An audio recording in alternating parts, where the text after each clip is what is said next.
The great danger of secularism. The devastating influence of secularism holds hostage the spiritual experience of hundreds of millions of unsuspecting souls in the 21st century. For 300 years, Western thought has become increasingly secularized. Religion has increasingly turned into a ritualistic practice, and the majority of professing Christians in Western civilization are, without realizing it, in fact secular humanists. Modern secularism has been advanced by two influences of global scope: the rise of atheistic science, which purified itself of God after the French Revolution, and the force it had to muster to break the power of the medieval Christian Church. It began as a protest against the almost complete domination by the institutionalized, primarily Catholic Church, and a great force was needed to liberate the Western peoples from the stranglehold of this totalitarian ecclesiastical rule. Secularism was indeed the wedge that split the Church's power, after which it pressed on and established a new, godless type of dominion in the heart and mind of modern man. Scarcely had secularism freed humanity before it began to enslave it under the tyranny of political and economic bondage. It simply ignores God. That was, at least, its earlier stance. After occupying the Church's space, it adopted a more militant posture and unleashed a rebellion against God himself, usually tacitly, but sometimes openly. 20th century secularism generally claimed that man had no need for God. The consequences were catastrophic. The ensuing godless globalization caused excessive unrest, hostility, world wars, and calamity. In whatever form, socialism, communism, nationalism, or capitalism, it will never bring peace to humanity. Nothing can take God's place in human society. Secularism has long claimed that the progress of recent centuries was due to its efforts. And it is certainly true that its resoluteness freed Western man from a spirit of incompetent false piety. All forms of adversity and apparent misfortunes were explained as the will of God. But when God was excluded, that excuse vanished, leading people to take their fate into their own hands. This was so successful that, for a brief period, they believed everything was malleable. The victory seemed complete. Its rebellion sparked the Industrial Revolution.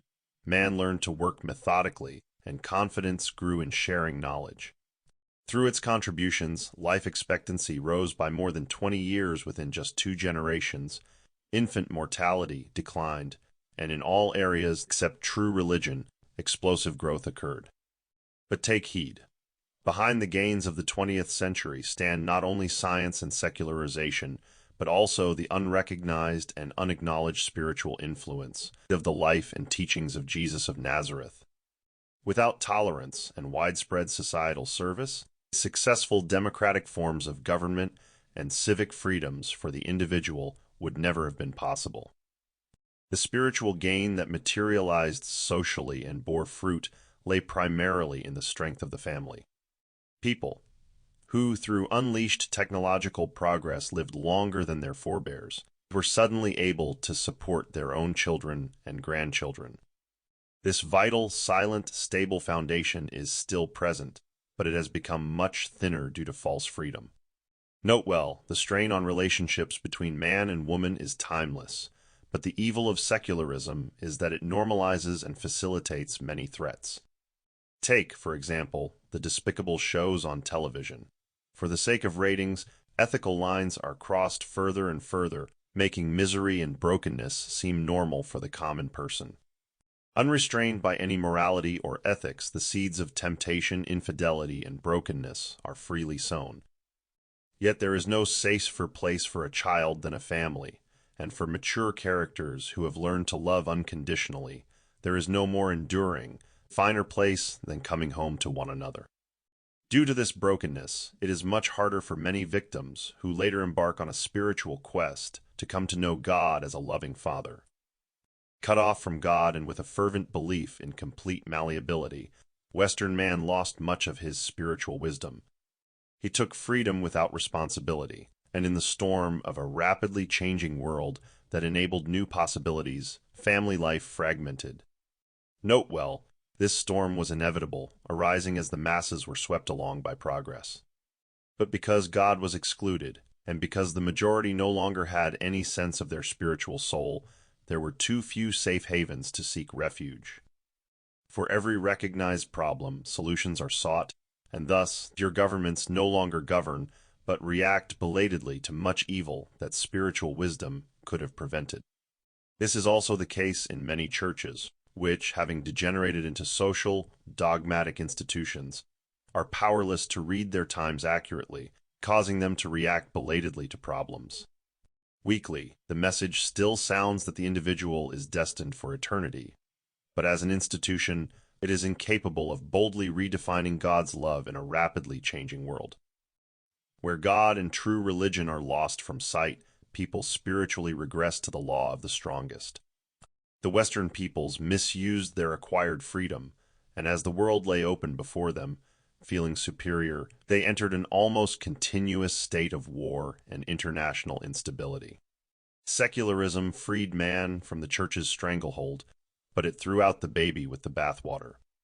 Its apparent successes caused great problems generations later.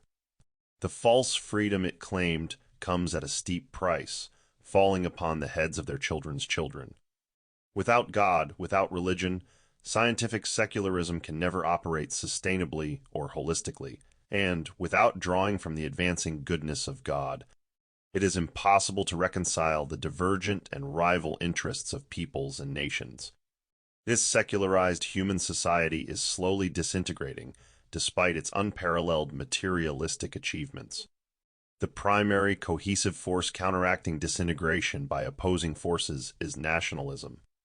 And nationalism is the chief obstacle to world peace. In its powerlessness, it tries to replace God by, in its philosophy, degrading man to the structures of the machines he himself first built.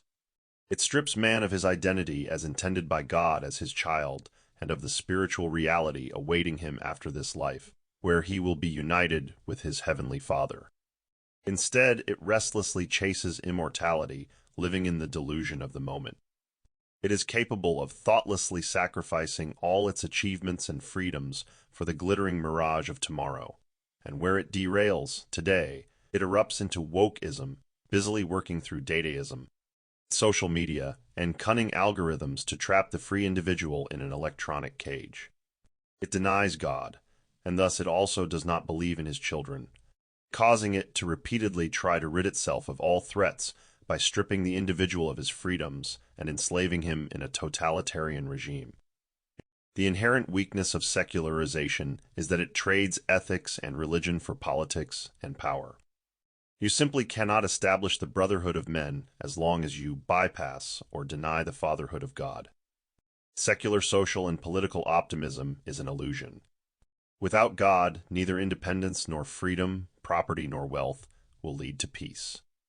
The complete secularization of science, education, industry, and society can only lead to disaster, for its fruits are science without idealism, politics without principles, wealth without work, pleasure without self-control, knowledge without character, power without conscience, and industry without ethics. Very much of the frustration weighing on man has its roots in the false promises of the secular. Unconsciously, many people feel betrayed, but due to a lack of spiritual knowledge, they perish. They do not realize that they have been cut off from the eternal source, and how much misery must they still cause or endure before they rediscover Jesus and come home to their heavenly Father.